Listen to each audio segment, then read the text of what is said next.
Yes, people, what's going on? What's going on? Welcome back to the channel. As always, make sure that you lot are smashing up the likes. Make sure that you lot are subscribing to the channel.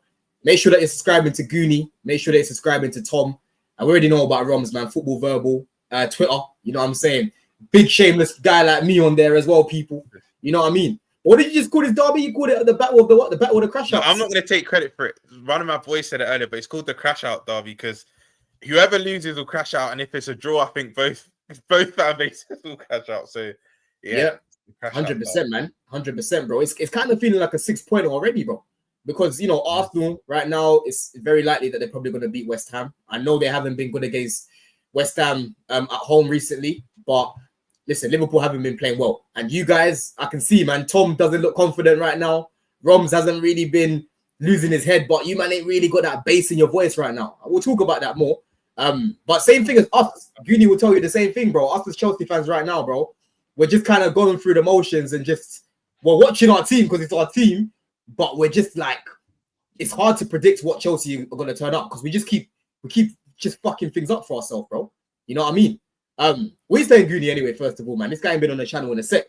Yeah, it's been a minute, man. It's been a minute. I jump on channels when I can, so I appreciate the invite. Yeah, I purposely ain't said too much about my feelings on Chelsea because a lot of people have said, yo, like, you're a bit knee-jerk, like you react too quickly. So I said to the peoples, I'll give my full feelings and my full emotions on Chelsea from the 1st of January. So I have to be careful not to say too much. Now, hey, listen, that's mature, man. That's different for Goonie because that's something different. Goonie's normally straight away. You know what I'm saying? Straight away, bro. But we've already got over 20 people in here, and we'll definitely get to 100 real quick. What are you saying, Tom, man? It's been a minute since me and you've kind of. I always see you in a group chat going back and forth on that, but boy, WhatsApp is it's traffic at times. I'm always telling Goonie, every time I go on the app, bro, it's just bare chats. It's a bit long to read through it, man. What are you saying? I'm all good, mate. I'm all good. You know, as bad as we've been, we're still top of the league, and that's all that you're after. So I back my boys. I back my winners. Whereas you, man, I mean, all I gotta say is I thought champions of the world would be above Sunderland in the table. Well, to know, like, champions of what? The United States? Don't worry about that, man. I've been doing show the past couple of weeks and they're telling me champions of the world are where they're supposed to be in the league table. 8th place behind Sunderland. This is where we're supposed to be. This is our squad. I thought champions of the world would be able to handle a little bit of Premier League football, you know, Brentford away. If you can Don, what is this? It's supposed to be my day off, and this is how I'm Goonie, what can we do, man? What can we do, bro? This is it. This is what I mean about these, man. Yeah, we were so close to beating Brentford, bro. We were cruising against Brighton, and now they got Tom sitting there. You know what I mean? LB sitting there saying, "I was told you, man. You man are overrated." Yeah, I just had these man, you know, Staffy and trying to cook me about our team, but they're the same guys that are predicting that we're going to compete. Yeah, you've got Matisse right now running about talking like he wasn't predicting Chelsea are going to finish second. Now all of a sudden, it's sporting directors again. You know what I mean? So these man, boy, they need to fix up starting this weekend, man. They need to fucking fix up. This is the advantage. I never had you competing this season. I never bought into the Club World Cup. You know, Goonie and Tom, Don already knows this. Goonie and Tom cooked me here. I said Chelsea in the league. I don't have them competing. I had them. Oh, don't tell me you were one of them ones that went, oh, Chelsea will win the Champions League, though. Yeah, I was. We did. No, obviously, I retracted that back. But do you know what, Tom? The Club World Cup win against PSG, it deluded me. It's not even that they beat PSG; it's the manner in which they did it. And obviously, because PSG were the Champions League winners, I was like, you know what? Chelsea are cup team. This is what they are. They're on their day, they can beat anyone. But I take that back. I don't think they'll win the Champions League. Boy, I had Chelsea at the start of the season. I had Chelsea finishing 4th. Same. And they'd be quite a ways away. There'd be like a big gap between 1st and 2nd, and then Chelsea and whoever's 3rd. And in the Champions League, I think I had just quarters at best because your defense isn't good enough. I don't know how many times I have to hammer this point home. A team, even if you had Colwell fit, a team whose back line consists of injury-prone Reece James, injury-prone Wesley Fofana, Levi Colwell, Cucurella, and Bob. It ain't getting over the line in anything. I don't think the thing is though, the Goonie, I hear this a lot from ops, yeah, saying, "Oh, it's your defense." Bro, our fullbacks for me, I don't know if Goonie agrees, yeah, but both of our fullbacks, in my opinion, are world class, right? It's the centre backs that is the weakest part of our defense. And obviously, you can talk about Sanchez being a bozo, just at times as well. You know what I'm saying, bro? So Tom, it's not our whole defense, bro. It's honestly it's the centre backs right now where we haven't really had a lot of balance. You know what I mean? Like we keep chopping and changing. We're starting two right forwards at the back. That affects the rest of the defense, doesn't it? Cucurella and Reece do their job though. More often than not, they do their job. They do their job, but I think it affects the overall play because the fullbacks sit there and go, "I can't be as adventurous because I can't trust who's behind me. I've got to make sure that I'm protecting these guys first before I'm trying to get on and bomb on." Tom has a very good point because when you look at the department of a team, I feel like the defense is the one you shouldn't change as much. That needs to be the constant. I think attack, you can maybe pull out one or maybe rotate your attack. Midfield and defense, I'll say the two departments, especially defense, that you need the most consistency. You just need to know who's starting. And if you look at a lot of teams that have won the league, you can normally name the 1 to 11, but it's mainly the back four that was always the constant. Maybe the midfield would have the odd change and the attack would have the odd change, but the back four was normally the department that does not change whatsoever unless there's a key injury. So yeah, 100%, bro. And that's why for me, Goonie, I've actually put Badia Shield in the thumbnail, yeah, because he's gonna be a key player in this game, bro. Right? I saw big up Dan yesterday on the terrace, yeah, and Mo was saying, "Oh, Badia Shield aren't good on the ball," and I'm like, I don't know what you lot have been watching because one of the guy's skills is actually how good he is in build up. If you look at his left foot, it's very similar to what Cole does. I don't know if you heard. I actually backed Badia Shield. I've not watched him enough, but Tosin actually said one of his strengths. I wouldn't say he's amazing, but he. Other than Cole, out of your centre backs, he's actually the one that does try to break the lines. I actually said that. Obviously, Mo and Dan disagreed, but I've seen Tosin break lines. So I don't get why they disagree. Though. That's strange to me though, because Goonie, do you agree, bro? Like when you talk about our centre backs that can build from the back, Badia Shield and Tosin are capable of doing it, bro. Yeah, no, I don't disagree. I mean, look, how you rate the players is a completely different conversation. But in terms of if we're speaking specifically attributes, that's for them and for their level, one of their strong points. You know what I mean? So I can't really argue with that. No, 100%, man. Let me come to you, man, first, innit? Because listen, Tom, you've been cooking our defense, yeah. But right now, you know what I'm saying? Big up. Let me bring up this comment. Where is it? I started a second ago. Big up Rich for this. He says Liverpool's defense is shite as well. We conceded the same amount of goals when we've been down to 10 in 2 games. And Paul have world-class Van Dijk. And world-class Alisson as well. You know what I mean? And world-class Alisson at the back too, bro. You know what I mean? I thought we conceded less than you. I think you've conceded one less. I think you've conceded one less goal. It's like one less goal. Let me even check it right now, bro. Let me even go check it right now. I think we've conceded 7. That's how many we've conceded 8. We've conceded 8 in the Prem. So factually, I'm correct. Your defense is worse than mine. Look, our problem. So shameless.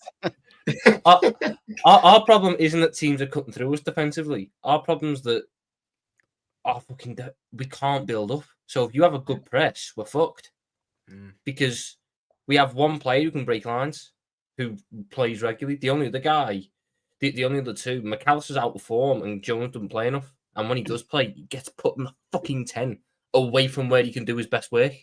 So what ends up happening is if you've got a good press, you can take Van Dijk out of the build-up, and then it's just waiting for Caicedo to shit himself and make the incorrect pass, Kante to shit himself and make the incorrect pass, or when they play the pass into the middle, you swarm the DMs and they can't turn out of it. So, and set pieces, we've suddenly turned shit at defending set pieces as well. I think 4 of the 7 goals we've conceded this season are set pieces. So you fix that, a lot changes. And even the other goals, right? We've not really conceded by a good pattern of play. It's been individual errors or set pieces. Listen, I'm not excusing. We have been bad this season, and like Tom said, we're struggling to build up from the back, which is why Gahey was so important. But we'll get to that another time. But what I would say is, a lot of the goals are individual errors or set pieces. It's not like, oh my God, Liverpool have just been outclassed by a well-worked goal. That's very rare. I'm struggling to think in the league if there has been one. You could maybe say Bournemouth's first goal, but again, that was more of a count. The second one's a count. The first one, the first one's a mistake because Endo, who's playing right back, jumps when he doesn't need to. Yeah, exactly. So another individual. I wouldn't say individual error directly leading to goal, but again, it was a player that his position wasn't the greatest. But when I look at other games, Arsenal and Burnley kept a clean sheet. The Crystal Palace, both goals is at header, and we just weren't marking properly. And then you see the Jones header to Nketiah. When you actually see the goals we've conceded, I'm trying to think of the others we have. It's just mainly individual errors. You can go through so the 2 Crystal Palace goals. The first one, we decided to head it to them off a corner, 3 yards out from goal, completely unmarked. And then we don't defend a long throw with 3 different people trying to launch a counter-attack when the game's done. Everton, Milos Kerkez fucks his clearing header up and gives it to Idrissa again, 8 yards from goal. Clean sheet against Burnley, clean sheet against Arsenal. Newcastle, Kerkez again, when a cross comes in, decides he wants to back into a man and shove his arse in his crotch. So Kerkez has not had a good start, man. He's not had a good start. I rate him as well. But he's not had a good start. What was the second Newcastle goal? Oh, the free kick. Ibrahim Kante decides to not jump for the header, but play everyone else on side, which then leads to them being through 1-on-1. And then both the Bournemouth goals were because we were chucking 8 men forwards and leaving just 2 men back for counter-attacks. And then, we give the ball away and we get counter-attack. So I haven't seen a team outplay us in that sense. Even Palace first half was a bad moment, but they weren't playing us off the park. They were just pressing Kante, and Kante give it to them. And then because of how they play, they have 5 people ready to launch a counter-attack. Literally, and our problem was, Tommy, as well, and this is our few-minute slot. After the game, he said we start Verts wide because we want to pack the midfield against a team that bypasses the midfield and goes wide. Slot recently just had a brain fart. He got it tactically so wrong because when he said that, I'm thinking, Palace rarely will outplay a team, but what they will do is go long or they'll hit you with width. Munoz or Mitchell, either side, right? Or Sosa. I think they just bought Sosa, which is actually quite a good fullback, but it was crazy. And this is what I mean. I feel like, I know a lot of teams can say, we've had it, because I actually agree with the comment you put on as well, Don. I've watched a few of your games, and a lot of your goals you've conceded have come from like individual errors as well. But pretty much all of them, bro. Sometimes you see teams that are actually getting outclassed. And like, for example, you see our winner against Newcastle. I think every player touched the ball before Rio had scored. We haven't conceded a goal like that yet, where there's patterns of play everywhere. Yeah. Net, like, you know what I mean? So I look at the Bayern game for you. That was a game where I think, even though the goals, there may have been individual errors. So like the third one, the Harry Kane, I don't know if it was the second one in the game. The third, the Harry Kane one was the third one. Gusto, the mistake by Gusto. But in that game, I thought Bayern Munich were comfortably the better team for large parts of it. I don't think we've had a game where we've been comfortably the worst team. Our problem has been we've not taken our chances when we've created them, and we've let too many silly mistakes cost us in these games. But we've played however many games this season. In all but 2 of them, we save ourselves right at the very end. Last 2, we haven't. We've got fucked it against Palace and then just didn't do anything against Galatasaray. Would you agree? One last point, Romz, and then I'll come to Goonie. Yeah. Would you agree that we've probably only had a combined 90 minutes of good football? I would say Everton first half and Atletico Madrid first half. I think we were quite good at the whole game against Atletico, to be honest. I think it's just a lot gets forgotten about that Atletico game because of their goal. In that second half against Atletico, we created like 5 clear-cut chances. We just missed them all. Like the counter-attack where Salah hits the post, or Hugo Ekitike gets the ball given to him 3 yards out and puts it over. And stuff like that. I thought Atletico was a good game. Bournemouth first half was good, and Everton first half was good. Outside of that, Everton first half was probably your best performance for me this season. It's either Everton or Atletico. Them 2 games back to back were very good. I didn't get to watch the player because I think you played the same time as us. Yeah, we played at the same time as Bayern. I think Chelsea, Tottenham, and Liverpool play on one night, and Arsenal, Newcastle, and City always play on the other night. Yeah. I've not watched the game. I don't know if you agree, Tom. I've not watched the game where I felt, I know obviously we did 5 out of 5, so you're going to be shameless playing bad and still winning. Now, of course, I'm going to be shameless, but I've not watched the Liverpool game and been comfortable from start to finish this season. I've not felt we've been, you know, you said we've not been comfortably the worst side. I've still not watched the game where we're comfortably the better side for the duration of the game, which is quite rare, because before we had confirmed the league last season, I'd say there's a lot of games where you were in control. You were in control, because remember I told you from early last season, Romz. I said, yeah, you actually said it from early. You said it from early. That I said I've seen enough, bro. These men are going to win the league. But Goonie, bro, how does that make you feel hearing, you know, them talking about their problems? Because it sounds like they're talking about Chelsea right now.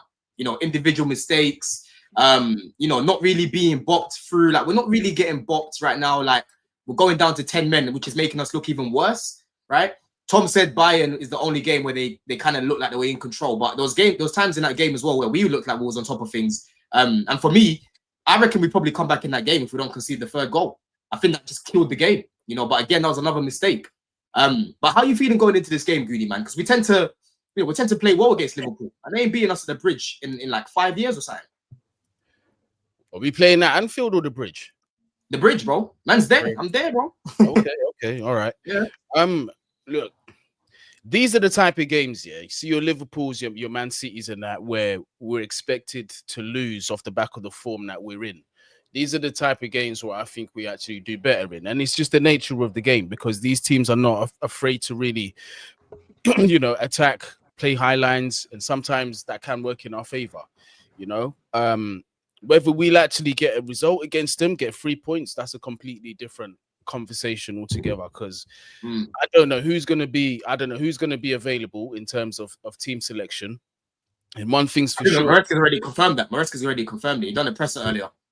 So Fofana, let me read who's out. So Fofana's out, Palmer's out, Chalobah's out, obviously the whole red card thing.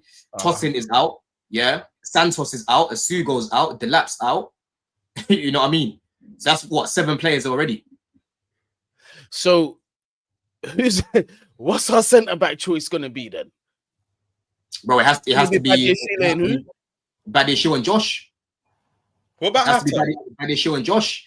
Bro, I don't want to be starting two left-footed centre backs. Yeah, you can't be doing that. That's going to ruin the balance of the team. I don't want to play Badiashile right centre back because he stinks there. I don't know if you remember that game, Goonie, when we played Spurs away. He played right centre back in the first half. I remember when we played you the 4-1 in 23-24, and you chucked Badiashile right back, and Luis Diaz just he fucking murdered him.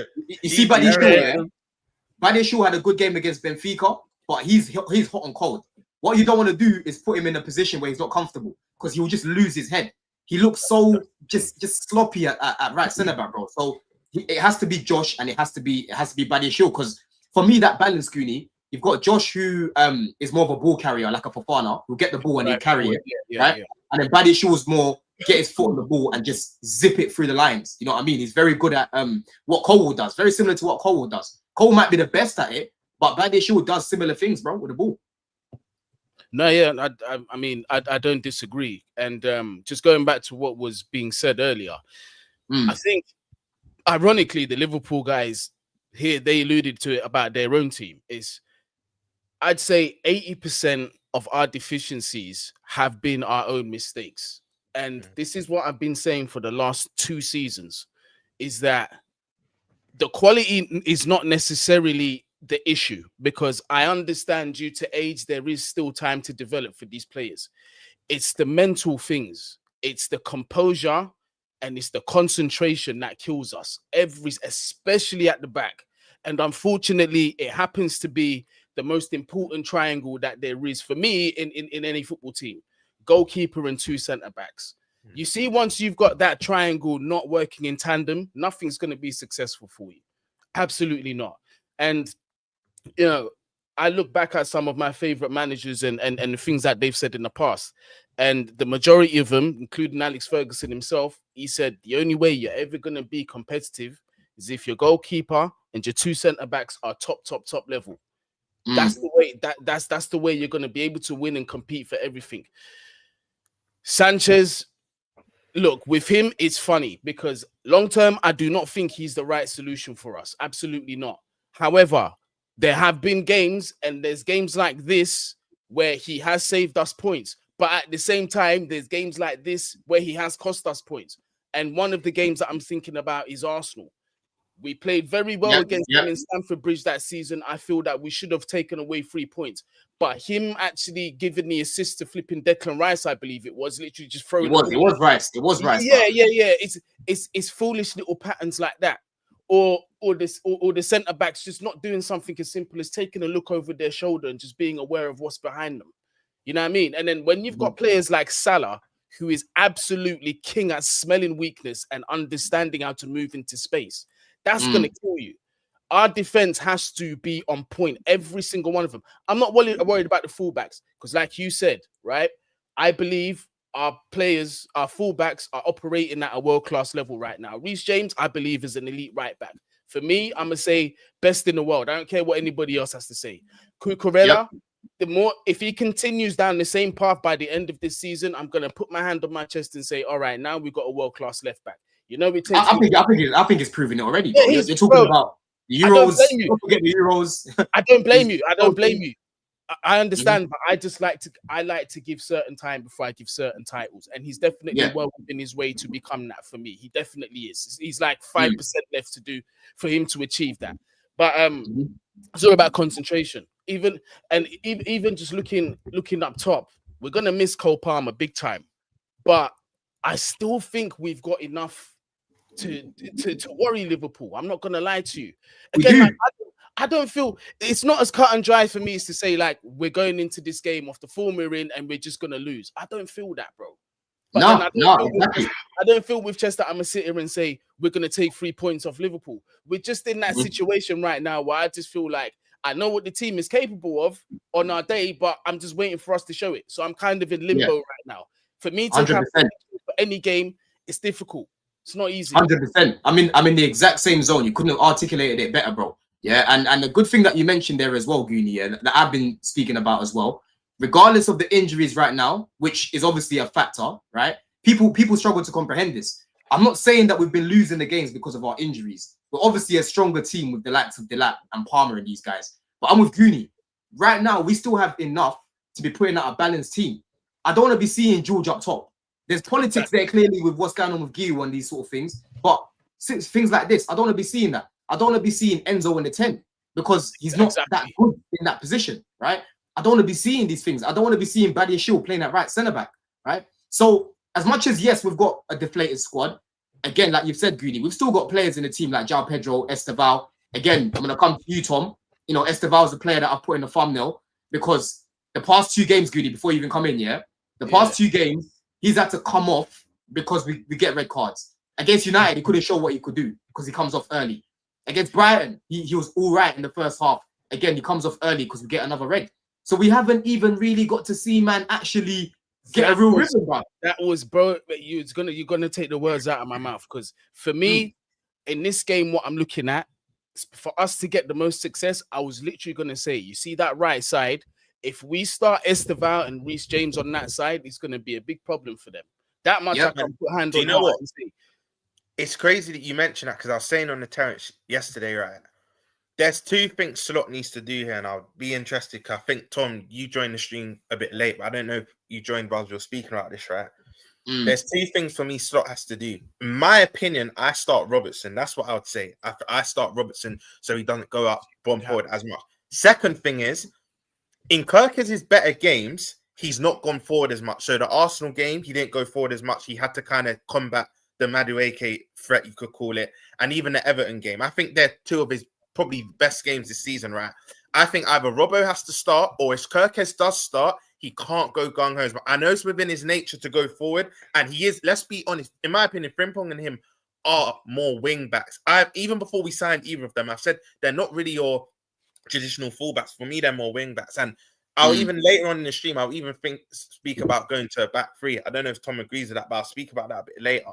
But I just think, for me, Robbo has to start this. And if Kirkes does start, which I actually think he will, he can't go forward as much because I think the space he evades, and you've seen it in many of our games, a lot of our goals have come from that right-hand side. Esteval will exploit that. And I've said to Don many times, I think if Chelsea gets success from this game, there'll be 2 men in your forward line that bring you that success, which is the 2 Brazilians, Esteval and João Pedro. I think they're the 2 that can cause us a lot of problems. Another tactical thing is, this sounds alien because Gravenberch is having his best season, one of his better seasons going forward.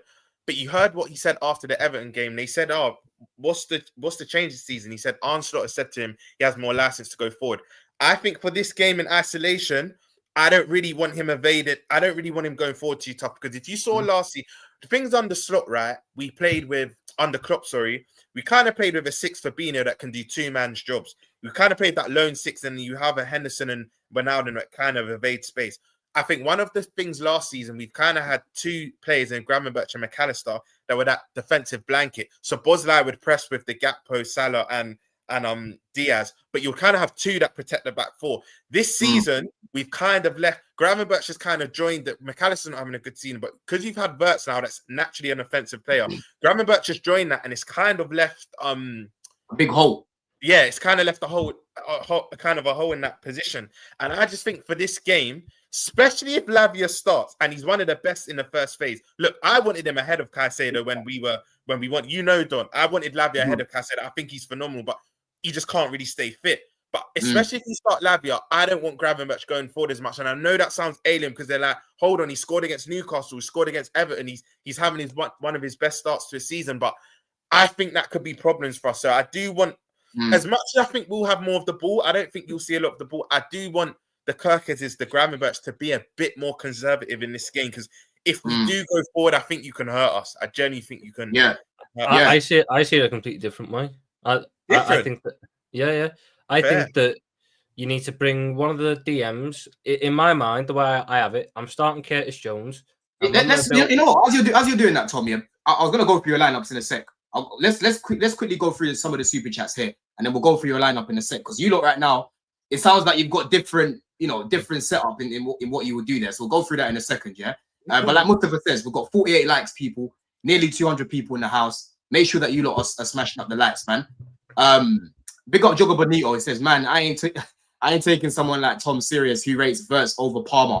Palmer would absolutely kill that German league over 50 G8. At no point have I ever said. All I said was in the summer when we signed them, I said we've signed someone who was arguably the best 10 in the world at a point. Do you still think he's better than Palmer though? This season, no, not a chance. But you've seen him a little bit though. Do you still think he's better than Palmer? You still hold on to that? You still hold on to it? No. The point I was at with them was I said the year that they won the double and they went in and Bayer Leverkusen went invincible, I said Wirtz was better than Palmer. Last year, that's not a howler. Last year, I was going to say. In that situation, it's not a howler, to be honest. It's not a howler. No, it's not. Obviously, people are doing recency bias, isn't it? But broski, Palmer, there's levels to this, Tom. That's why you got to be careful with certain man you come for, bro. You know what I mean? Big pause on that as well, bro. Yeah. I trust Florian will figure it out. Don't worry. We got Jaffer as well. Says I can't have chess against Liverpool when we struggled against United. But up the Chels anyways, bro. Hey, listen, me and Goonie, bro. Right now we're not really speaking with chess, but we know what I will say. You better hope you don't get a red card in this game. That's what I will say because I think we would then run riot. Whoa! We are shit against 10 men. Yeah, but Tom, against this Chelsea team, I back us to run riot against this Chelsea team. Yeah, exactly. Anyone else, I agree with you, Tom. Because you know what? It's actually crazy. I remember a game at Anfield where Reece James that got sent off? He got sent off. Yeah. And then we struggled. Tuchel set you lot up and we were bombarding. I think we had 20 plus shots that game. Because you're right, Tom, especially against Chelsea. Historically, we've actually struggled against 10 men, but I think this Chelsea team. It's not even just Chelsea. We're just shit against. If an opposition team goes down to 10 men, we're traditionally shit. Even this year, Newcastle went down to 10 men and put us under more pressure. Yeah. But that's the thing, though. With us, with 10 men, we haven't dealt with it well. You know what I mean? Maresca's made some. I'm saying, Tom, this season in isolation, I think we would run it. I actually think we'll run away with it, depending when the red card is, of course. Big up AP says if Lavia starts, I'm more confident. Definitely, bro. 110%. But we'll go back to what Tom was saying. Let me even share the screen, yeah. So I'm interested to hear what Tom's saying about his setup. Yeah. So you lot play a 4-2-3-1 in it, yeah? Shaped like this. Right? So go on, Tom. Who's going in goal then? So it's my man. What's my man's name again? Mama, that's Philly. Because quickly before we go through the 11, I want to know how Tom will tactically set up. Because left DM would be Curtis Jones, and in build up, Curtis Jones would drop in between Kerkez and Van Dijk. That would be Gravenberch, that one, and then Curtis Jones. The right one's Gravenberch, the left one's Jones. Yeah. In build up, I'd have Jones drop in between the gap between left back and left centre back, which then pushes both fullbacks on because they got the back three. So like this, I need to put a player there. So Kerkez. Yeah, put Kerkez there. That's what you think he starts quickly, Tom? Do you think you want Kerkez like this? So Jones would be, to be fair, put the entire 11 in. So we'll just do the 11 now, just so I can. All right, cool. Let's go for the 11. Van Dijk. It'll be Van Dijk and Kante. Yeah. Where is he, bro? Virgil. Kante. Yeah, Kante right now is looking like he plays for Beatty's blood. You know what I'm saying? He's lost his Madrid contract because of it. I think I'd go Bradley personally. Yeah, I'd go Bradley. Starts. I'm telling you, bro. Frimpong's playing like Mandem right now. Bradley, where's Bradley, man? There he is. We started this fucking guy's career. Well, Poch did anyway. Poch, bro. In the 10, I'd go Wirtz. You got Wirtz in the 10. We'll see. This is where me and Tom differ. I don't start Wirtz this game, but he will start. But I don't start him this game. On the right is Salah. Yep. Up top is Isak. Yep. And me personally on the left, I'd go Chiesa, but I think he'll go Gakpo. Thank you. Yeah, he will go Gakpo, but it should be Chiesa. Chiesa's been doing all right, isn't it? And he's been he trained today as well. So in build up, you'd have Kante go, both fullbacks push up to about the halfway line, maybe just shy of the halfway line. Kante moves over to the right. Van Dijk in the middle to make use of his passing range. Curtis Jones drops into the left to form the back three with Van Dijk. Gravenberch sits in the middle. Mm-hmm. Then so Bradley like a diamond, basically.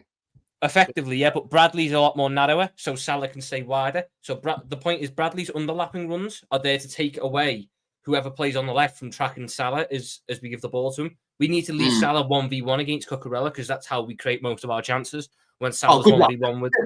Good luck, Tom. It's not about Salah beating Cucurella. I don't want Salah running at Cucurella to try and take him on. I just need Salah to be in a 1v1 with Cucurella to where he can. He's not got people closing him down, so he can basically sit there and be a quarterback and play passes and crosses. So what we'd effectively do, we pass between the three centre backs with the aim of either, because what this does by having that three there, from what I gather from the limited time of what Chelsea this year. You also pressing like a 4-4-2 in a way where you can at times will jump to press the centre backs as well. So what I've got there is I've got a 3v2 overload, so you can't press my centre backs as well. Mm-hmm. But that's how we actually get. That's a good point, Tom. That's actually how we get joy against you lot because we normally build up in a 3-2-5 against Liverpool. Yeah. So by pushing the fullbacks on in advanced positions, your wingers have to come back with them, so you lose some of that threat. If we give it away in the initial phase of build-up, your wingers aren't high up to attack the space yet because they've had to come back and track the wing-backs. The whole plan is you're passing between the three centre-backs, waiting for the opportunity to feed it into Gravenberch or to feed it to the full-backs, because the point of Gravenberch being on his own there is your 10 and your striker are pressing my centre-backs. If we get it into Gravenberch, one of your DMs then has to jump up onto Gravenberch to close him down, or he's going to build up a head of steam running. What that then does is opens up more space in the middle for my left winger or my right winger or my 10 to go into, pick up the ball. And by that time, we've got right back, left back, three attackers, 10, and potentially even Gravenberch pushing right up in an attack whilst I've still got my protection of three centre-backs there. But then, Tom, I agree with you to a certain extent, but the only problem is with this. If it doesn't go out, I don't know, for a goal kick or a corner, and we can't actually get back in shape, and this is Lavia so key for this game. And this is why I pray he doesn't start, because if we do lose the ball in possession, and Caicedo too, but yeah, go ahead. If we do lose the ball in possession, right, the turnover's crazy, because now you're kind of looking at a 4-3, 5-3 overload, and then this is where I think they can get success. So I do agree with you to a certain extent. This is why this game I'll probably play a bit more conservative. Your logic makes complete sense, but I don't know. Against this show, if this was at Anfield, I think the ground. What do you do, Romz? Go on. Tell us your setup. So, in terms of the starting 11, I know he's in bad form, But let me put them back in their positions. Let me put them back in their positions. Yeah, put them back in their Are you going to position, start McAllister? Yeah, I'll start McAllister this game. And I understand he's in bad form, and I understand, especially against a combative midfield three, because correct me if I'm wrong, Goonie. I know exactly what you're doing, Romz. You're going for the midfield three from last year. Yes, that's exactly what I'm doing. But what I would say is... So you're doing McAllister alongside Gravenberch with Szoboszlai as the 10? As a 10, yeah. And then Gakpo, Salah, and Isak. I kind of want to revert back. You're playing Mac in the pivot, sorry. You're playing Mac in the pivot. Yeah, I'm playing Mac in the pivot. Just to... I know you could say it's conservative, but just to go back to time. And this is also key. Goonie and Don, you were saying you don't like Enzo in the 10. If Lavia starts, I'm going to assume it's going to be him and Caicedo in the pivot. Who will be your 10 then? It would have to be Enzo by default if we're gonna play that role. But then my other thing is you see why I massively agreed with what you just said. Is you see if that ball gets turned over, I'm not saying that Tom's tactics completely wrong because I see the logic in it. Yeah, Tom has a logic. Tom has a logic in it. Yeah, but you see, if you guys turn over possession in that midfield, that's going to be an issue because if Lavia starts, his distribution, as you said, his beginning of that passing phase is fantastic. But then you also got to remember Caicedo's range of passing as well. Don't sleep on that. Unbelievable. Yeah, unbelievable. He is. I was even speaking to someone earlier. Yeah, one of my guys trying to tell me Kante had a better is a better passer than Caicedo. I said, broski, I love Kante, but I'm sorry, bro. Caicedo, I'll be real, people. Caicedo's more complete than Kante, bro. He's better. He's actually a better player. He's what? The thing is. No. Hold on, Romz. We have to let him finish what he was about to say. He's what? Excuse me. Then who? I think, bro. He's more complete, bro. He's more complete. He's got more to his game. That's not what I'm. Who's better? I think Caicedo's a better player, bro. Honestly, bro. I'm being honest, bro. N'Golo. I swear to you, bro. I'm not even capping. And let me explain why, Goonie. I think you've gone a bit too early. Maybe give it a few more years. I'm telling you now. No, Romz, hold on, bro. Yeah. The reason why I say that, right, is me and Goonie have the exact same reaction here. I look at Kante, honestly, bro. No, listen. Kante is my guy. Kante, I love Kante, bro. Kante is one of the best players I've seen. Kante is one of the best players I've seen at Chelsea. Yeah. Hold on. Let me land because it sounds wild, yeah. But listen to what I'm saying, bro. Yeah. When Kante was playing, I used to get onto his some of the passes in the final third.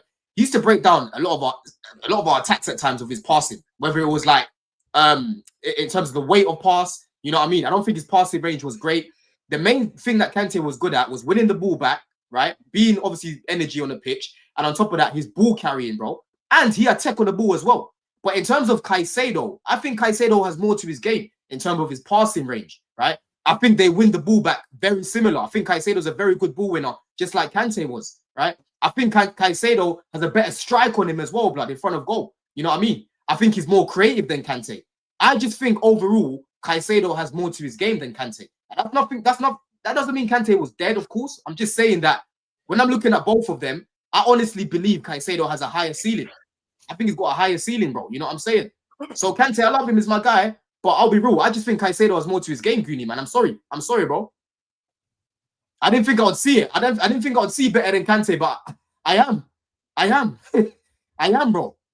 Caicedo's passing. When you see that shit in person, I'm telling you, Goonie, the way that guy passes the ball, yeah? There was even a pass he played to Cucurella the other day against Benfica. Remember the chance that Tyree George had? Man just zinged it over the top on a normal thing. You know what I mean? Come on now, G. I think he's got more to his game. I'll be real. Have I said anything wild? Let me know if I've said anything wild, people. I think it's just premature. If he was to say maybe he could reach that level maybe 5 to 10 years, then I could hear it. But to say he's better than him now, I think it's too premature, bro. Let me ask you a question, Romz. Yeah? Let me ask you a question. When you talk about accolades that Kante has won at Chelsea, they ain't even a debate who's the better player right now, yeah, and who's got more heritage in the Prem, yeah.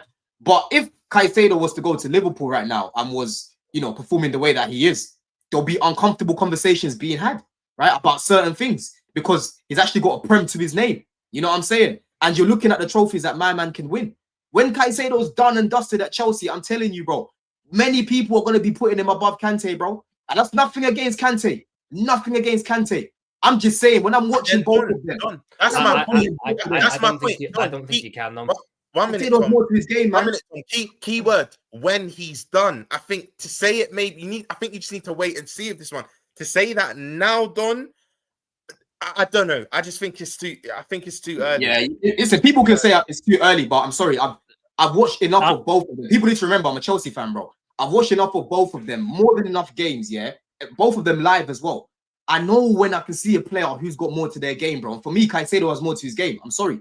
I might not even argue that Caicedo probably has slightly more to his game than Kante, but when I just look at who is the better player, I look at the impact. And for me, N'Golo Kante's impact on teams, he is one of the biggest floor raisers I've seen a team have. You put N'Golo Kante in a team, you could win midfield battles just with him. That Champions League final performance against Man City, one of the best midfield. But he wasn't passing or anything, but he was just everything that you need him to be. The World Cup, him and Pogba. Tom, I get the point that you're making, Tom, but I can put the same argument for Caicedo, bro. We've already seen what he did at the Club World Cup. All right, Tom. Like Caicedo, our midfield is not the problem. Our midfield is ready to win titles. Our midfield is ready to win, Goonie. Let's be real, right? The same way Kante was ready to win, Caicedo is ready to win. And that's why it frustrates me when I'm seeing our sporting directors doing some dumb shit. Because I'm like, broski, you've got guys like Caicedo in your team.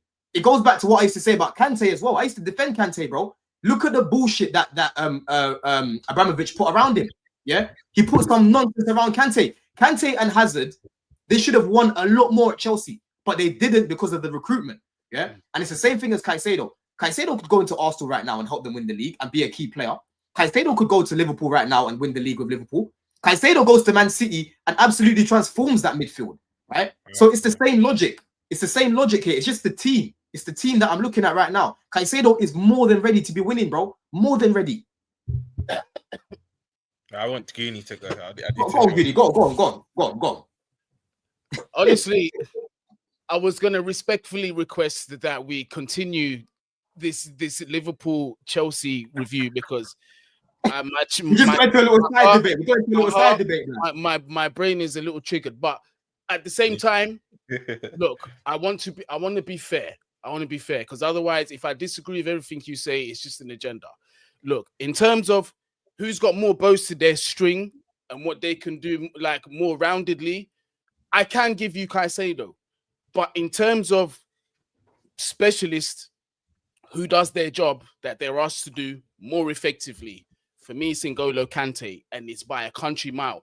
Now, that's not to disrespect Caicedo because at the moment, I feel that he is a world-class midfielder, 100%. And at his role, I can't think of anybody in current world football who's better than him at his specific role right now.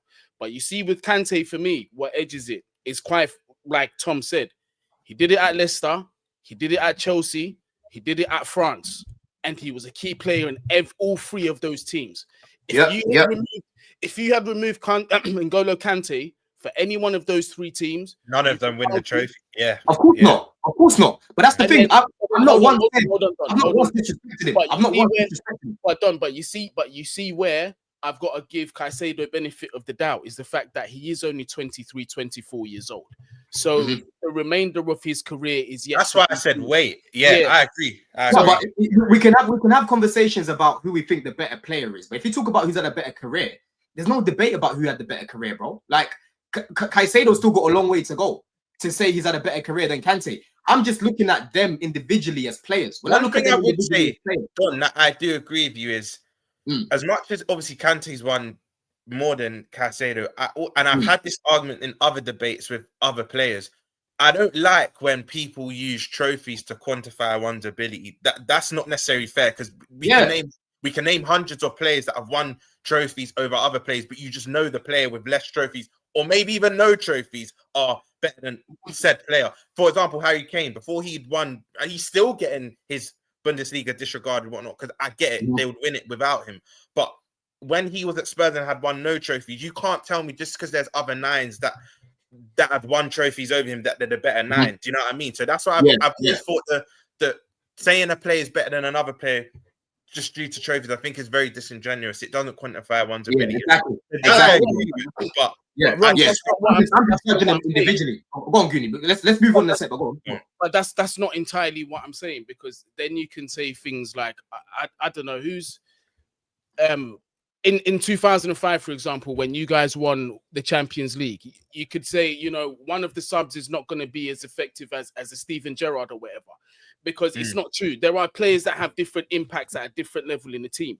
But what I'm saying for Kante is, yes, the trophies are great, but I'm saying if you look specifically at his role and how much he brought into that team, into all three of those teams, it's integral. I hear that. It's more so on the quality. It's more on the quality of the player. It's not necessarily. I can say this, bro. Without Caicedo in the Club World Cup final, we don't win it, right? Without Caicedo, we don't get back into Europe. Without Caicedo, our team's in tatters. This guy's a ball-winning machine. I never thought I would see someone as good as Kante winning the ball back, bro. And this guy is look at how he wins the ball, Goonie. Man does it so elegantly, bro. Man call him a shin kicker, but when you actually see how Caicedo wins the ball back, yeah, way more than that. The other day he won the ball back like 4 times in like 10 seconds, in 10-20 seconds, bro, against Benfica. It's mad. You know what I mean? So I will never disrespect Kante. Kante is one of my favorite players ever. And if you know me, people actually say, yo, you play like Kante, you play like Ramirez, right? If you've actually seen me play football, I'm quite similar to how those guys play. I like to carry the ball. I like to drop my shoulder. Obviously, I'm small. You know what I'm saying? So, like, people like to compare me to those sort of players. It's no disrespect. I'm just saying, Caicedo, for me, has more to his game, bro. Do you know what? Back onto the game, because as obviously you having the Kante and Caicedo debate. Tom, I was actually thinking of your 11 and your tactical setup. What I've realized is calculated risk, because if there was no such thing as turnovers and counters, yours would be fine. The thing, if it goes out for a corner and I'm just gambling on my fullbacks being able to stick with their wingers the whole time, because that's where we'll lose the game. If our fullbacks switch off on their wingers in my setup, then the wingers are going 4-on-3. But my hope is that with them, that's why I'm going Kirkes and Bradley, because I know that not only do they have the pace, but they've got the engine to keep going back and forth. Because I was going to say, Frimpong, I wouldn't back Frimpong to stay switched on for the full game against Neto. But another thing I've realised, right, is, like I said, if it goes out for a corner or goal kick, we're fine. We can regroup, we can reset. But if it does get turned over, now Curtis Jones, I love Curtis Jones. In our families, you'll know, Tom, he's that Marmite. You either love him or hate him. There's no real in between with Curtis Jones. He's a fantastic litmus test for if you know ball or not. If you rate Curtis Jones, you know ball. Literally. But I just think, like you said, it makes perfect sense playing Kirkes and Bradley because they're disciplined and they can actually keep up with their wingers. However, if there is an overload of, I don't know, a 4v3 or 5v3, what I would say with Curtis Jones, because it's in his nature to go forward, I actually think we could see a scenario where there might even be a 5v2 or 5v3, because yes, he's supposed to slot into that role, but I think his natural offensive thoughts will take him into the midfield, and we could see a 5v2. The reason why I'd have confidence in Curtis is because he played fullback last season. So he at least had a bit of defensive discipline about him last season when he had to play that role. So it'd be a case of I wouldn't want him being put in one-on-ones, but I'd trust him to at least hold a line with the defence whilst we're building up to a degree. My whole thing is, with that setup, Chelsea's strength is their midfield. So I'm trying to spread that midfield as far open as I can by having Gravenberch be unmarked, to force one of Lavia or Caicedo to have to vacate the pivot and go up to press him. Because if it's just one person, if Gravenberch has to deal with both Lavia and Caicedo, he's fucked. He won't. Because they'll deal with him. But if it's just one who's got to sprint to get him, you can roll that one guy, and then all of a sudden he's driving forwards to the one pivot. Wirtz will be drifting off the one pivot, and the fact that you're playing Achiampong and Badiashile, neither of them I don't think either of them are going to be necessarily comfortable. If Gravenberch is driving with the ball, Wirtz is drifting into space, and Isak's trying to make a running behind. They'll just retreat. Yeah, none of them will be brave. It's just going to keep creating more and more and more space for us. I'm just trying to stretch Chelsea as far as I can with this, because we struggle. To be honest with you, Tom, I mean, look, I mean, physically, do you think that this midfield can win that battle with Jones and Wirtz in there? And listen, Wirtz ain't been looking great. You know, we're Charity FC, Tom, but he ain't been looking great, bro. Physically, that midfield will be able to handle it. Do you know? I don't think we have a midfield that can. If I'm being brutally honest, I don't think the only midfield that could handle it is the one we played against us last year at Anfield, which was Gravenberch, Jones, and Szoboszlai.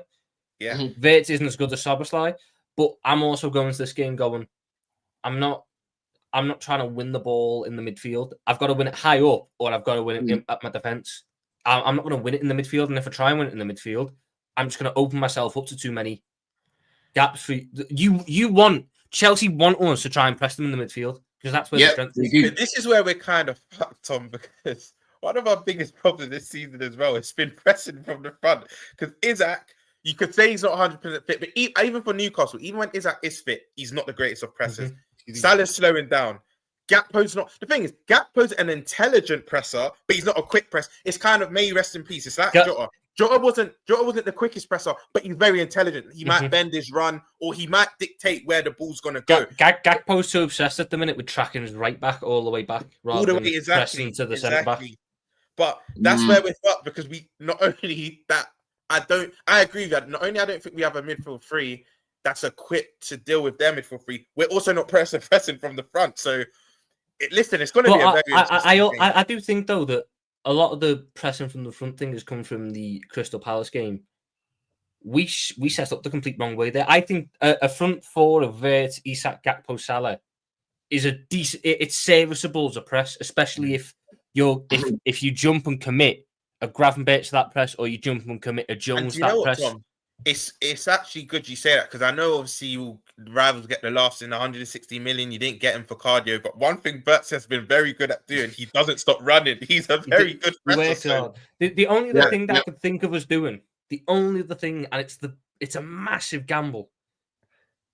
We start Szoboszlai at right back, and out of possession, we tell Szoboszlai to mark Cucurella. And then and go man to man across the pitch, and he's got the work rate to do it.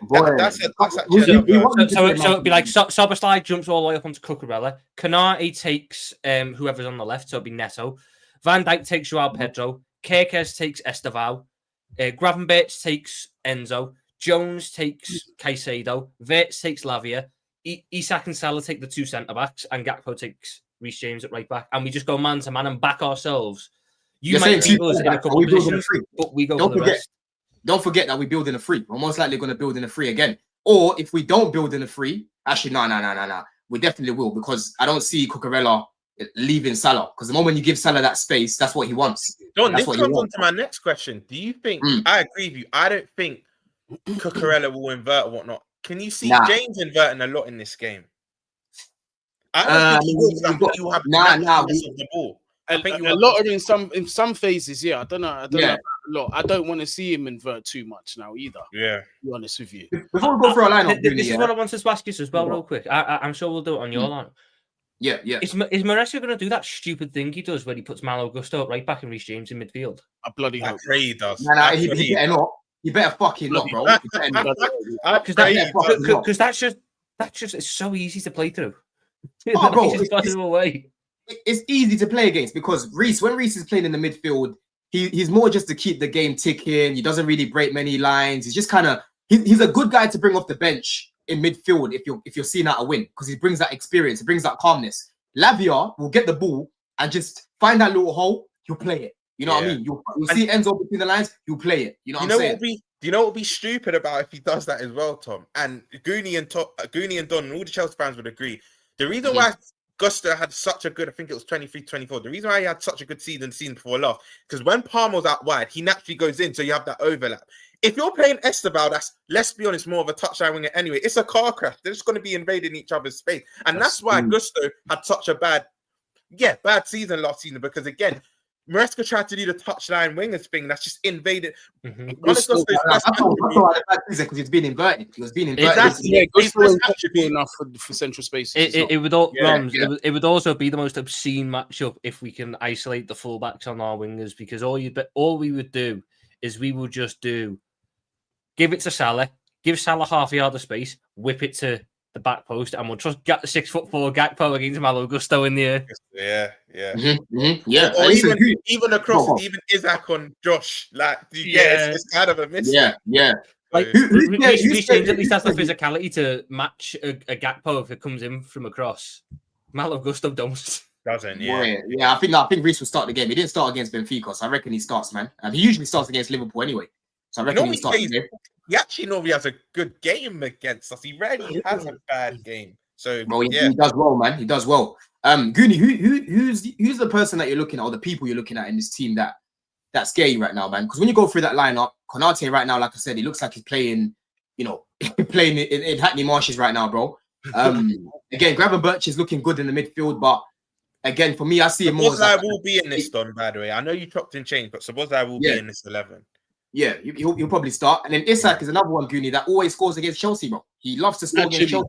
Naturally, for me, it's the front three that I'm looking at that will concern me. And I think most teams will agree, coming up against Salah, Isak, and, whoever's on that left side, whether it's Gakpo, whoever they're going to put there, it's very dangerous. It's dangerous. And we could do Rio. And that would be a slap in the face. But this, my main concerns, it's again down to what I was saying earlier. Is you see when you're playing against quality like this, especially as a defense, there's no moment where you can lose concentration and you can lose composure. You have to be on it 24s. Because you're talking about players now, they could not have a sniff for 88, 89 minutes in the game. That one split second that they receive the ball, there's enough quality for them to do damage. And that's what I'm concerned about. We might defend well for 80, 85, 88 minutes, 89 minutes, even 90 minutes. But it's just those little periods of the game where we need to hold concentration even more is what concerns me. Hence why it's the attack that concerns me the most of Liverpool. No, 100%, bro. But let's go through Chelsea's lineup. Yeah, hold on. Let me go back on this bit here. Obviously we play a similar sort of shape as well, Goonie, with that 4-2-3-1. Let me bring it up here, man. Right. Okay. So we're saying Sanchez in goal. Sanchez is back. Sanchez is back. Yeah. So we'll put him in goal. Default. Yeah. Default goal. Man missed the Lincoln game. I think again we've spoken about Reece already. I think Reece will start at right back, bro. And let me know if you first name on the sheet. Yeah. I reckon Josh will. We're gonna have the same. We're gonna have the same defense. Like, do you know what, Goonie and Donya? I know you're saying you don't want two left-footed. You don't want two left-foot centre backs, but I wouldn't. Mate, listen, you two know your club more than me, but I still wouldn't be surprised if Hato does start just because of the experience element. Yes, he's not that experienced in a Chelsea shirt, but to chuck Josh in a game like this, look, I know he's one of your prospects, but I still wouldn't be surprised if Hato does start this game. Yes, but it's the balance, man. I'm sorry, like I've seen enough of Badishu at right centre back here. You're killing him. This will be a game where man will play my right centre back. He'll get cooked, and what will happen? Chelsea. What if Maresca decides, Badishu, you stay where you're comfortable, and what if he puts Hato right centre back? Bro, that's another thing I ain't seen. I ain't seen that, bro. I ain't seen maybe that. Maybe this isn't the game to experiment. I get it, but yeah, I don't know. I think this might be a bit too much for Josh. Yes, he's got some appearances under his belt, but he's going to be starting up against a Salah, Isak, and Gakpo, and then an Ekitike and Caicedo, which arguably are two most informed forwards this season. And Ekitike and Caicedo coming off the bench, so I don't know. It could be a bit overwhelming for him. It could be, but this is where you've got to be a man now. You've got to rise. Yeah, you've got to take opportunity, because if he has a very good game, that's more confidence for him. And you're spot on, because like you said earlier and you alluded to, you essentially gave Bradley his career. If Josh has an amazing game now, this will give him confidence to play in more big games. So you can look at that perspective. He started against Palace. He did very well against Mateta. I was at that fucking game. He did well against him, bro, at the break. So we can't just be keeping man shackled. Like, I know I've spoken about, I still see the youth in him. Like against Brighton, the third goal, man just gave it away. But Josh usually, he does all right. He does quite well. The main thing for me, Romz, I want balance in the team. I don't want to be playing an imbalanced lineup, innit? That's the main thing for me. And then in that pivot, Goonie, obviously Caicedo on this side, I reckon. And then you're probably gonna have, God willing, we go for the three, Lavia.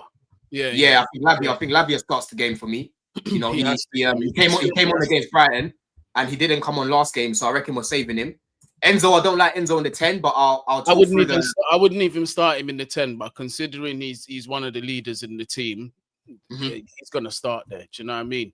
I know it might be controversial to a lot of people, but that lone boy, I prefer to start him there as the 10. I'll be real with you. Yeah. So look, João Pedro up top. If it was up to me, I would play João Pedro as a 10 and I'll play Guiu up top. That's what I would do personally. You know what I mean? I'm not doing that.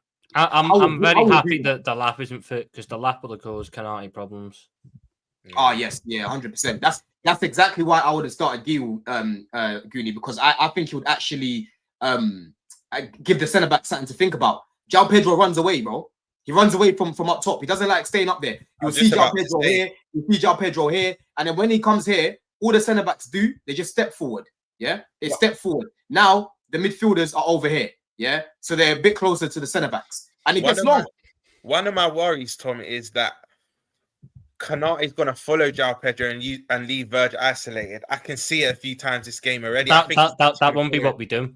When we typically, because we've played against, especially against like Arsenal in the past, when we're up against a striker who drops in, Van Dijk is the one that basically man marks him the entire way through the game, and we tell Kante if they play a ball in behind, the fullbacks will be with their wingers. If they play a ball in behind, you're tracking it, you're running with it. No, but Tom, predominantly yes, we do that. But I remember a game where I think Kante even gets sent off against Arsenal. The irony against Havertz, where he kept following Havertz into silly positions where he didn't need to engage, and it ultimately. Yeah, but I'm only going about what we done under Slot, because under Klopp it was a very different. Yeah, you're right. Sorry, under Klopp cannot, like, Van Dijk could sometimes be like a DM. You're right. I got the seasons wrong. Last year when we played Arsenal, to an nth degree, when we played you lot as well, because Jackson was dropping in a fair amount in the Anfield game. It was getting Palmer's way. Van Dijk was the one that went with him the entire time, and in that game it was different because Palmer was waiting for Jackson to run in, and then he'd try and drift into the space that's left. That's how they got their goal. That's how Jackson actually scored that game, didn't he? He ran behind Kante and then drifted back inside, and neither of them picked him up, and then he ran back through him. But that game, Jackson would drop in, Palmer would try and get into the space that is vacated by Van Dijk stepping up, but Curtis Jones was just on a man marking job. Yeah. So there was no space to exploit. He was excellent in that game. Listen, people, man, we nearly got 3 bills in here as well. Nearly 300 people, and we're not even 100 likes. You might have taken a piss. You know what I mean, man? Smash the likes. Like I said, people, nearly on 10k, man. And big up Lewis for the raid as well. But yeah, Goonie, on the ball, you're going to be looking at a 3-2-5. So it'll be something like this, bro. So normally what happens is Josh will go like that. Badish will be the one that's more central. Cucurella will take up the left centre back position. And then you'll most likely you could see something like this where Reece is going further up, and then Esteval goes into the little pocket, and then you see him and Enzo. I see that overlap working better with Reece and Esteval. Yeah, something like this. Because if you allow Reece James to hold width rather than invert all the time, you know he's very dangerous in terms of putting balls in a box from wide. So I'd much prefer to see that. And Esteval as well, naturally, you know, he calls himself a number 10, but he operates the central areas pretty well. You see my concern in this game, yeah? And some may find it controversial, but Neto concerns me. Like, as well as he's played, I just feel like in terms of his playing style, he can be a bit one-dimensional and a bit predictable. Yeah, true. Yeah, we need to see more from him, to be honest with you. He's a hit and miss for me, but I need to. If he has a good game, you know, he's gonna have a good game. But if he doesn't, you know, Goonie, I'm actually happy you mentioned that, because I think that's one area in our team right now that I am comfortable. I back Bradley to have a good game against Neto. That's actually the side I'm least concerned. Hopefully the football gods don't do anything mad now, but I'm happy you mentioned that side, because I think if there's one Achilles heel in your team right now, it's your left-hand side and it's your centre-backs. Neto's a player I can't have from Wolves. I loved it. His first couple months at Chelsea, I did, but I don't know what's really happened to him at your club. Maybe it's an instructional thing, as a tactical thing, but he just, like I said, he's very hit and miss. He can have a very good. I feel like he has one great game, then 3 bad games, then he'll have another good game. He's very just inconsistent. He's one-dimensional, like what Goonie said, bro. Like, and what's really frustrating about it is, like, recently, well, going into the second half of the season and even going into the Club World Cup, he started to gain more confidence and take more risks on the ball. So you see him like doing the steps that he likes, running past people. You lot know about Neto's record against you, man, for Wolves. He used to love playing against Liverpool for Wolves, bro. I remember when he played at left wing against Gomez. Do you remember that game? He cooked Gomez, bro. The whole game. Yeah. I think this was what, 3 seasons ago, Tom? You remember that game, innit? He played left wing and he absolutely fried. It was the one where we won 3-1. Yeah, but he played well. He played well, right? Mm-hmm. But the issue that you've got is, he'll get the ball, he'll have an opportunity to take on a man, he'll stop, he'll just look to cross it in. And it's frustrating because I'm like, you've got all the attributes to literally run past someone. You're powerful, you've got pace, you've got a bit of skill, right? You've actually got crossing ability as well. You know what? Run past him, cross it, bruv. The irony is he's so quick, but he slows down your attacks quite often. Yes, man. That's the irony. Yes, he's actually one of your quicker players. He's one of your quicker players. 100%, bro. That's spot on. That's so spot on, bro. But again, if Neto's having a good game, even like against Benfica, I thought he played well. So there's no in between. It's either like one thing about Neto and guys like Enzo, you can always tell within 5-10 minutes, Goody, if they're gonna have a good game or not. You get it? I can always tell instantly if Neto's gonna have a good game or not, bro. You know what I mean? So if I'm seeing Bradley just smash him man up, I know it's a long day. My next question: would it be controversial to start Garnacho ahead of Neto for this game? I was actually thinking, Goody, bro, for that work rate. You're forgetting, bro. Neto's up and down consistently, bro. The work rate of Neto is definitely gonna help. But then also for me, but Goody, do you know why you've got a point? Because Garnacho, and I think you'd agree, yes, Neto has better work rate, but Garnacho has a chip on his shoulder anyway. He's got a point to prove in a Chelsea shirt anyway. I actually feel like he'll be a bit more disciplined. Maybe if he gets more comfortable in his Chelsea team and starts to start games, then you'll see his laziness kick in. But I think for this game and maybe the next 2 or 3, he's got a chip on his shoulder. He needs to get the critics off his back anyway. He's got doubters even before he's properly kicked off his Chelsea career. I actually think he'll be disciplined in this game. I genuinely think he would.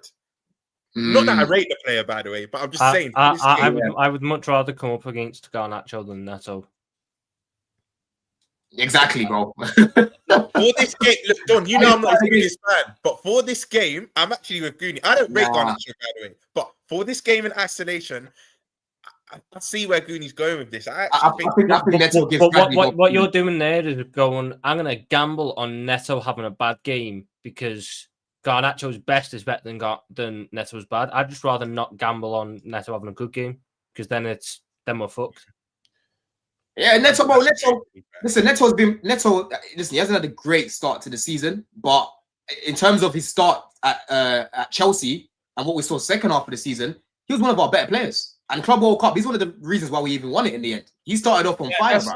That's true. You know what I pray doesn't happen as well? If Tom will know, Bradley gets his inevitable yellow. I just hope it's not early in the game because let's say Neto is giving him a torrid time quite early and then he has to play on a yellow, I think it could be worrying for him because I wouldn't want to see a Frimpong introduced quite. When I say early, I mean like 55th, 60th minute. I wouldn't want to see that because I think Neto probably have even more joy against a Frimpong. So Bradley does need to be. I back him to do well against Neto, but he has to be disciplined in this game because he's been getting yellows quite.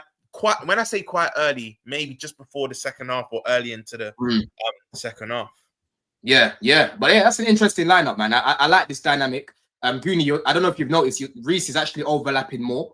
It's something that we weren't doing before because I think we were trying to save his fitness. Minimize injury, that's what it was. But now it's good to see like the manager and himself have got the confidence to allow him to be, working on that channel. And you're seeing the rewards, bro. Some of those balls that he's whipping in is just Hollywood stuff. Yeah, so 100%, man. But yeah, I'm looking at this box midfield, and honestly, bro, we have to win that midfield battle, Gooney, man. But for me, as much as I think that midfield battle is going to be key in the game, I think the game's going to be won or lost in the wide areas. I think we need to exploit their fullbacks right now. Kirkes is not on good form, right? Bradley's okay defensively, but Neto, bro, I need you, please, just be direct. Have a bit of risk, bro. Win some fouls. Like Romz has said, this guy was yellow card central, bro. Yeah? Make man actually take you out. So now he's thinking, oh, shit, I can't do that again. If I do that again, we're down to 10 men, right? Esteval, these little areas, bro, I need you to release the ball quicker. When you can see a man's free, don't just aim to shoot. Pass it, bro. Aim through, exactly. You know what I mean? Pass that ball, bro. João Pedro, please, don't be running away and leaving no one up top. This is what he does. He runs away, bro, like in Cuckoo. Stay up top. Please, discipline. Because that trio, especially on that left side between João Pedro, Esteval, and James, I'm expecting to see some good football from them on that side. There's no reason why not. Yeah, expecting it, bro. Like I haven't really seen Estevao and João Pedro. These guys are Brazilian. They're meant that's to what have I mean. chemistry. Bro. They're I supposed to have barely seen chemistry. them have any chemistry, bro. Yeah. You know what I mean, bro? But let's predict. Let's predict anyway, Goody, because we're the home team. So we'll do our prediction first. What you saying, Goody, man? Bro, I really want to be optimistic for this game.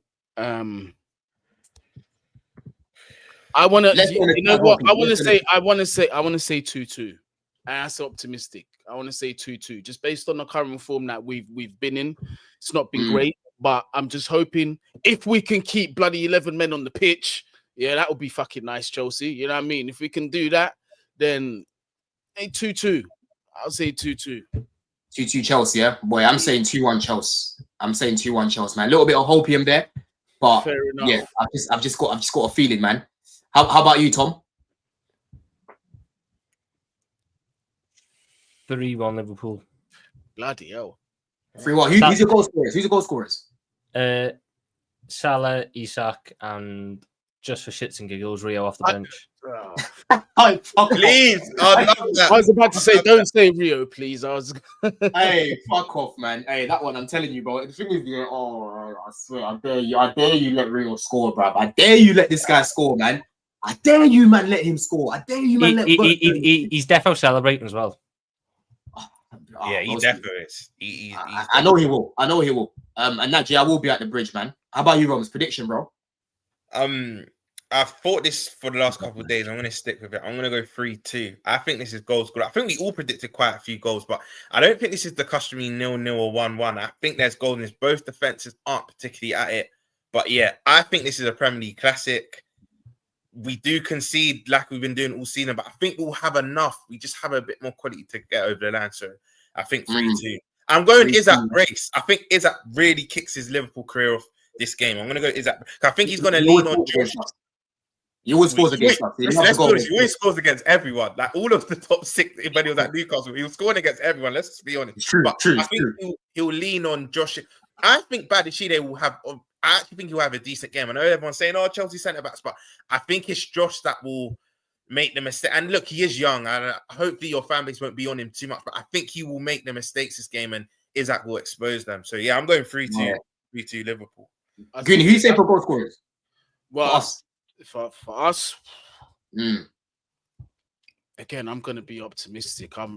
My boy Estevao is going to get on the score sheet, and it's going to he's going to kickstart his season, and he's going to get man of the match too.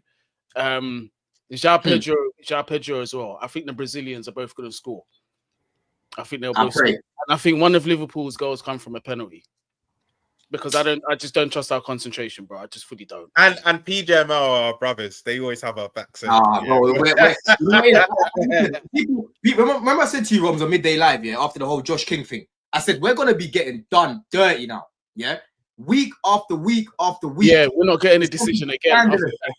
There's something as it should be. It was terrible that you ruined that kid's moments, and that was exactly what the focus should have been. I like him as well. He's a baller, but fuck, he can go. Yeah, he's quite he's tidy, innit? Yeah, he's all right. Tidy, man, but he's a little diver. Man. I did love the entire sort of canyon around that. It wasn't about, is it the correct decision or not? It's, you've ruined that kid's moment. That was his moment.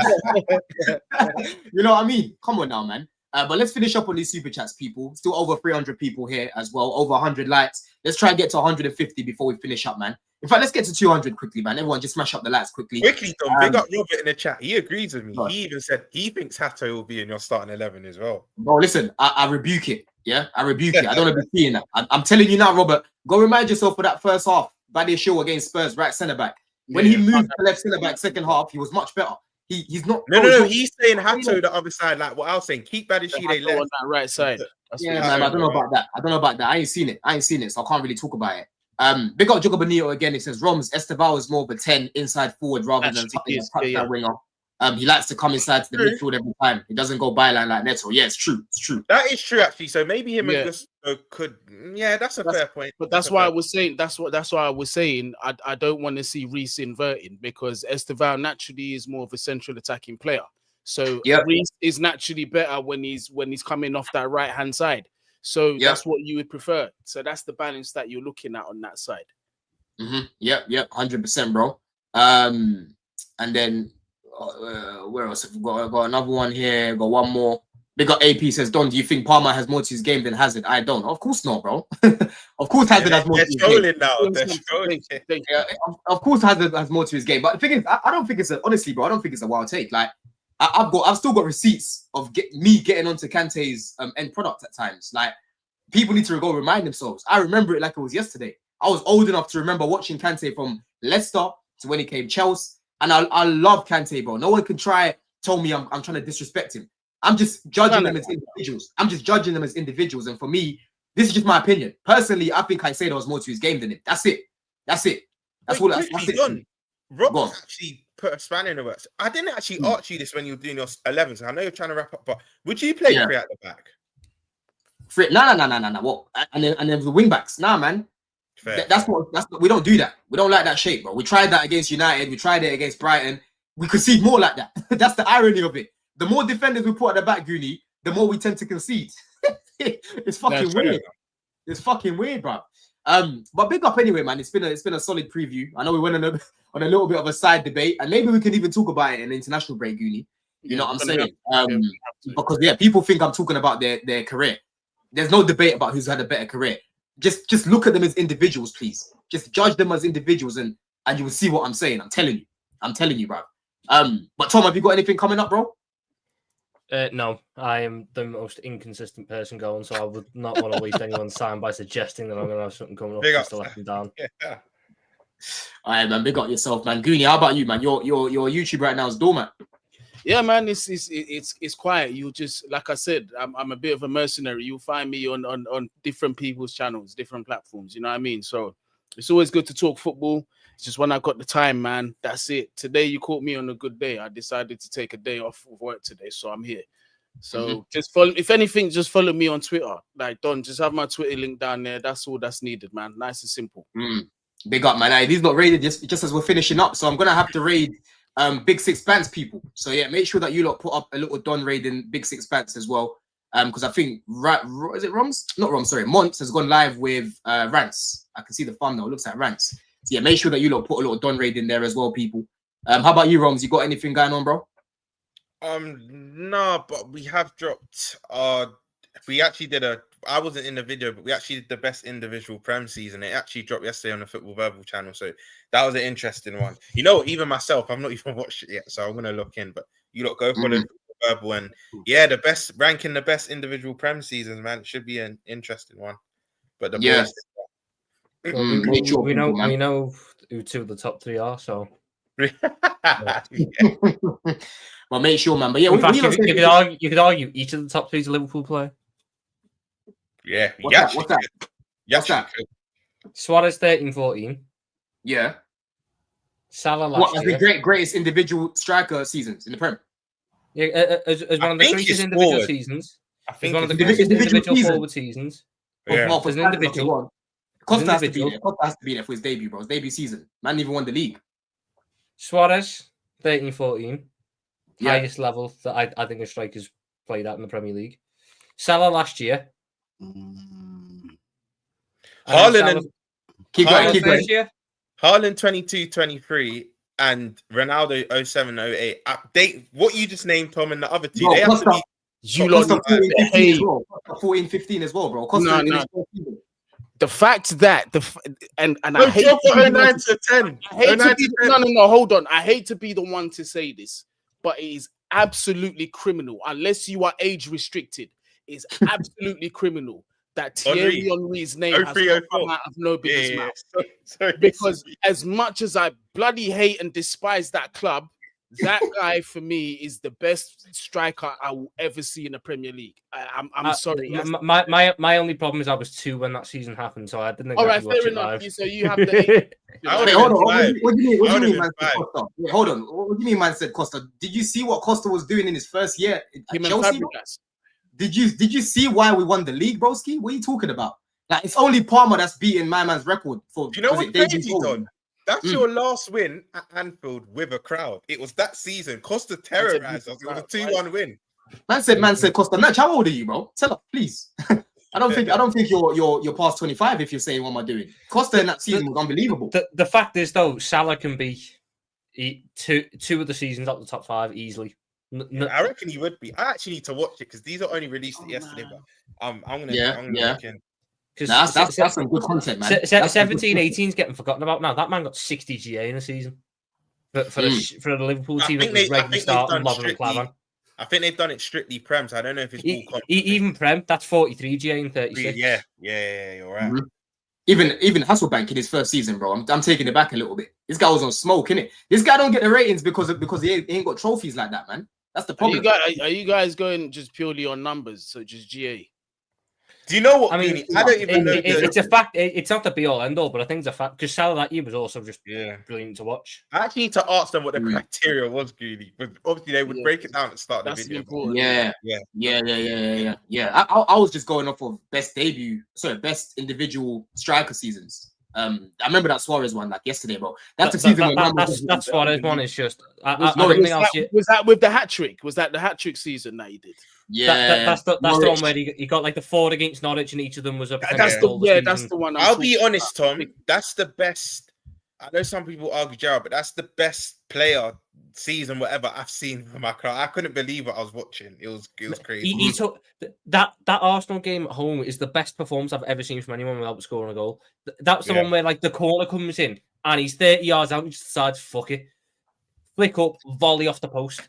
Yeah. Bro, remember that game here when he scored and the way he was celebrating, he's even doing this with his face, as if he was embarrassed. Like everything is just that was the Norwich game, though. That's the one you're on about. But he had the right to do that. So he scored 4 goals that game, and 2 of them were nominated for goal of the season. Fucking bro, world class goals, bro. He used to hate Norwich, He used to hate Norwich. You know what's crazy, Tom, about the miss you're on about? Premier League, I see them. I think they did it last year. They done a best misses category, so goals that nearly ran in. Suarez is about half of them. It's in there. There was a game that year that gets forgot. We played West Ham away. We won 2-1. Luis Suarez hit the bar 3 times with Travella chips from the edge of the box. 3 separate times he done Travella chips at the bar. He's sitting there going, how are you trying that, and how are you actually that close to pulling it off every time? Was that the same season when he beat Ivanovic? He should have been sent off. Then he scores the equaliser. That was the year before. That was the season before. The year before was the first 6 games. Hey, Tommy got a good memory, You got a good memory, man. But Naj, big up Naj. It says individual performance-wise, Palmer the better. Of course, he had a better season, bro. That's one of the best seasons we've ever seen in the Prem. Like, point blank. Yeah. Do you know what? I don't think Chelsea fans do, but I don't think the wider footballing world speak about Palmer 23-24. His maiden season at Chelsea as well. It was crazy. It was crazy. The guy he's sitting on what 70 something GA, in 3 seasons, bro. You know how mad that is. You know how crazy that is. But I'm on about that season in isolation because a lot of the GA come from that season. That 23-24 season, he was a joke. He was unbelievable. Man scored 4 goals in 2 separate games and that. You know what I mean? Like hat tricks and it's just ridiculous. It was just ridiculous, man. But yeah, people, listen, make sure that you lot go to Big Six Banks, put a little Don Raid in there, people, and let's go, lads. Let's fucking go, lads.